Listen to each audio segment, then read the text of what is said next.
Hi Cancer. Welcome to your April 2019 astrology and tarot reading. Welcome back to the channel if you're regular, and if you're new, also welcome. Please subscribe and like the video if you've enjoyed this. So Cancer, Aries season's it's never really been the easiest for your sign. It's cardinal fire, you're cardinal water. So there's a fundamental difference in the energies. But aside from that, we've had Mercury in Pisces and Venus in Pisces right up until the 17th and the 20th of this month. We're going to begin on the 10th of April because Jupiter begins a retrograde cycle in Sagittarius, which for you represents the wellness zone. So as we know, it's very commonly aware, wellness is a big topic at the moment. It encompasses within that bracket your mental health, your physical health, all those different areas. So coming under the 6th house, we really focus about our habits. 6th house is the Virgo house. And we think about what our daily routine is, what it is that we are in the habit of doing. And habits take a while to form, but the key is consistency.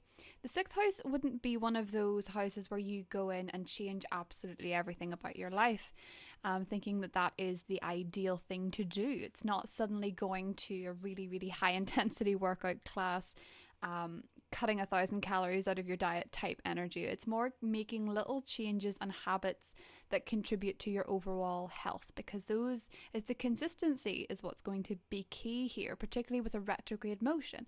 So you may become very aware with this cycle with Jupiter in retrograde of where you can improve, because Jupiter being in the 6th house is a wonderful time to get fit. I do know that a lot of astrologers have the opinion that when Jupiter's in the 6th house, because Jupiter expands things, it can expand your eating in general. I don't vibe with that ideal. I sort of think it's more expanding your healthy habits. So it's taking a habit and increasing it. So getting fitter from something light. Do you know what I mean? That's kind of the vibe that I see. And I think with Jupiter in retrograde, you're really going to have a good time to look at your overall health and what it means to you. Now, the full moon in Libra on the 19th is once again in your home sector, the house. And it also involves property changes, the most close female relationships that you have, your relationship with your mother, motherhood in general. And you are the 4th house sign. So we've gone from the 1st degree Libra full moon in March to this 29th degree. So something is getting an element of closure, and whatever the energies were, whatever the vibes were with the full moon in Libra in March, you're going to be seeing a lot of transition, a lot of change, and a lot of illumination in whatever those key areas were. Because Mercury was in retrograde back in March with the first full moon in Libra, you're going to see a lot more momentum, and you're going to be a lot more okay, I think, with changes that are happening. It isn't that well aspected to Uranus. Uranus is obviously in Taurus, which would be your friendship sector. So the family and friendships could hit some roadblocks if possible, or there could be a friendship comes in and goes. There could be a bit of a transitional shift with relationships, particularly with females. They could get a bit of an overhaul, or they could go from strength to strength. It's just that the qualities come under this very bright, all-seeing, all-knowing full moon. And they do say the full moon shows all. So if you're not aware of something in that sector, it will become clear. And with Taurus season bringing in a Sun-Uranus conjunction, your friendships are probably going to get a bit of a shake-up. Your social status, what you're doing, how you're socializing, what groups you're a part of could get a big shake-up.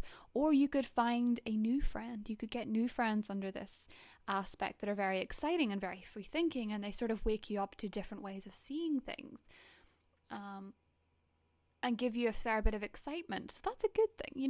Sometimes you need to meet people from different walks of life to get out of your rut if you feel a little bit stuck at the moment, Cancer, with everything going on elsewhere, because Saturn and Pluto are going to go retrograde on the 24th and the 29th in your 7th house of partnerships. So a lot of your relationships in general, be it friendship, be it family, this month are all coming up for evaluation. So it may bring back some exes as well. That's something to be wary of. It may drudge up the past a little bit, but aside from that, it could really give you better perspectives. better changes, better perspectives, better ideas, really, Cancer. So let's see what the tarot has to say. I'm going to be using a cross of truth to really look into what's serving you, what's not serving you, and what the energies are. And then I've got a new deck, The Wild Unknown Animal Spirit by Kim Krans, to add in. And then a little bit of goddess guidance too, just to get an overall theme. I love these ones, by the way. They're very friendly. To see what spirit animal you need to channel. Okay, Cancer. 10 of Pentacles, 2 of Cups, Strength, the Page of Pentacles, and the Hanged Man. We have that pause energy coming in from the retrogrades. And interestingly too, we get this real sense of strength, when we think of your wellness and your fitness. Jupiter retrograding in that zone, and your partnerships, obviously with the 2 of Cups, there's a retrograde there. So there is kind of an element of, because strength and resistance are quite similar, I suppose. Yes, 10 of Wands underneath. So you are feeling a little bit overwhelmed with all the challenges and the changes that you've been facing. I gotta say, Cancer, I don't envy having such heavy planets like Pluto and Saturn in your relationship sector. Because that must be quite hard. To be honest though, the retrograding energy is going to kind of slow it in a little bit. And make it a bit more bearable if you've been finding it challenging. Because don't forget, it's how they are affecting your own planets natally, etc., that matter. So some of you might go through different changes at different points because of the degree system. Now, with the Hanged Man, there is an element of don't make any heavy or hard-hitting decisions this month. Now, Mercury is direct, that's true. It's in the shadow period until mid-April, and because this is the mid-April reading, yes, you can make decisions, of course, but only if they're coming from a place of love and confidence. And I say that because strength is in the positive position, which means that you are going to be someone's source of strength, someone's source of support. And I do get this impression, possibly as well with friendships, because that comes under the 2 of Cups bracket too. You may be dealing with people who are quite unruly, people who are quite touchy, people who are acting out from sources of frustration, because anger is it's usually indicative of trapped feeling, I think. And the ferocious lion would know that she is not herself a physical threat. But the reason that she can tame this lion is because she has the confidence and the serenity. And there's an element of trust there too. So trusting your own nurturing skills that you were blessed with by being born under the sign of Cancer. You are a provider for people's inner peace a lot of the time. You are a provider for people's sense of security. And when you feel threatened and you go inward and you disappear, it can cause a lot of chaos in your overall environment. And you seem to be pulled under this feeling of stress at the moment that feels really very heavy. And for a lot of you, it is to do with your family situation, because the Page in Pentacles as well can represent a child. And you may be dealing with strange shifts in the family unit or the family dynamic that you find quite hard. In saying that, the Hanged Man likes you not to just wait, because it's not possible to just wait in life. It's actually more about evaluation. As I said, the Saturn, the Pluto, the Jupiter retrograde, the full moon in your family sector, everything is about relationship evaluation. Not necessarily cutting people off, cutting people out, letting people go. It is more about observing. Just observe people this month. And I know that sounds quite tedious and it sounds quite boring even, but a lot of things will possibly become illuminated that you didn't see. And you may be having trouble with somebody at the moment and then realize from observation that the trouble was coming from some other source that wasn't to do with them. You know, it was maybe your feeling about yourself, possibly something that goes very deep. Because a lot of the time, when there's quite a few planets, and I know that we have 2 here distinctly going retrograde in your partnership sector. When you have a lot of partnership sector activity going on, you can make a lot of discoveries and realize what your contribution actually is, because it's easy to see people from where you're standing, even if they see something completely different. You know, it can be projection. And somebody may see you as a source of support, and they may think you're very comfortable in that role and very happy with it, so they might not want to cross that boundary, and then you in turn may feel like you are babysitting them and there's no give and take. Your relationships will come under focus, and you may make some very interesting discoveries. That's all I'm saying. I think there is a person, now this could be a Leo, it could be an earth sign even, but somebody who you perceive to possibly be doing something wrong and having ill intentions may actually have better intentions than you thought. And you may reach a level of understanding just by observing and seeing things a little bit different. Now, because it's on the Hanged Man, I do curiously want to draw another card. So things, yes, exactly. Things are actually shaping up to be a lot better if you just observe. The fixed signs, so if you're dealing with a Leo, a Scorpio, an Aquarius, or a Taurus, there is an energy shift for the better. There is something about this person where you have not seen them quite clearly, and as soon as your perception shifts, the relationship will go from strength to strength. What else is in store? The Hermit. Okay. Again, we have this sense of personal introspection. Now, the Hermit is not about isolating yourself. It's not about cutting yourself off from mankind and going into a cave. It's not actually about that. It's all about looking inward.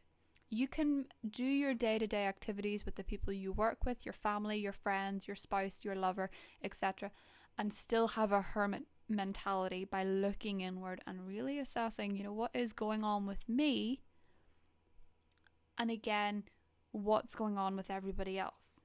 Observing quietly. And it is going to shift your relationship dynamics in a very, very, very positive way. Now, that being said, it may represent a Virgo coming into your life, because we did talk about new friendships coming in with this Sun-Uranus conjunction, but it can also be a romantic prospect. The Hermit can actually represent a Virgo person. I've seen the Hermit come up a month before someone went into a relationship. And I know that sounds odd, but the reason that was is because the person looked inward and thought about what they were projecting. What were they projecting out into the world? What was the vibe they were giving off? What was the dominant vibration? Did they feel secure in themselves? Did they feel like they could have a relationship? Because luck is coming your way, Cancer. The Wheel of Fortune and the Hangman, fabulous combination, because you have to do very little to bring in this luck apart from observe. So I am going to draw one of these animal spirit cards to see what we have for you, Cancer. Oh wow, the bee. Ah yes, you are burnt out a little bit. I love the bee. Okay. You should probably listen to some Beyonce, you know, be the beehive, because she's a Virgo and she's a Scorpio moon, so we have the Virgo and the fixed coming in here. Empowering yourself.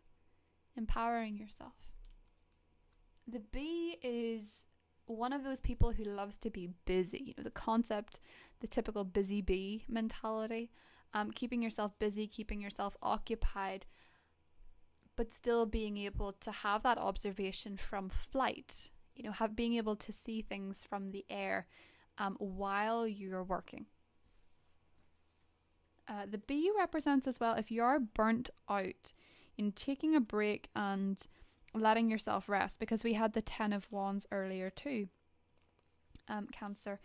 And of course, Aries season is a lot to do with career for you and these career breakthroughs and enjoying that feeling without Uranus being there for many of you. So, you know, you are learning, I think, to relax amidst the chaos and just let things be. Pun, let things be. So the B is earnest, hardworking, and democratic. A delight to be around. I'm reading this section from the book, by the way, the Kim Krans. So especially when there's a team project on the horizon. So I did say about that full moon in your group sector, you know, your projects, your team, the people you surround yourself with. They work steadily and thoughtfully until the final task is complete. They are sensitive creatures, aware of many subtleties at once. Now that is so Cancerian. They're artists at heart. They usually add creative details to the overall vision. You think of Robin Williams. He was a Cancer and he was so artistic and creative and brought people a lot of joy. And you know, when he died, people were devastated, because he was laughter brings happiness. Laughter brings support when you need it most. And Cancers rarely, you know, you love to nurture, but you rarely realize how needed you are. I can think of dinner parties and things I attend, and you're always hoping that the Cancerian will be there because they're so funny. So for the most part, they have bustling, joyous personalities until they're too tired from all the work. Then they gripe and then they sting. Okay? So there is an element of Scorpiophonicness when we think of the sting. For you guys, it's the nipper. You know, you nip people. So when you're in balance, you're content, you're active, and you're vibrant. And when you're out of balance, you're overworked and annoyed. And to bring into that balance, you need a mini vacation. So again, the Hanged Man, pausing, reflecting, and observing is key to bringing this wonderful change in Cancer. And I love this particular set of cards for you. I like that Saturn and Pluto were retrograding in your partnership sector, because I do think that will bring you more awareness of your own vibration when it comes to love and when it comes to partnership, and seeing what you contribute clearly rather than undervaluing yourself or feeling as though everything is one way. Because we do know that if we have a perception of the way people are and an expectation, oftentimes that expectation is actually granted. So it is a wonderful time to evaluate your relationships, Cancer. It is an overhaul in many ways, but all you have to do is observe, and the Wheel of Fortune is going to grant you some welcome changes in your life. So I love you guys, and I will see you in the next set of readings, Cancer. Bye.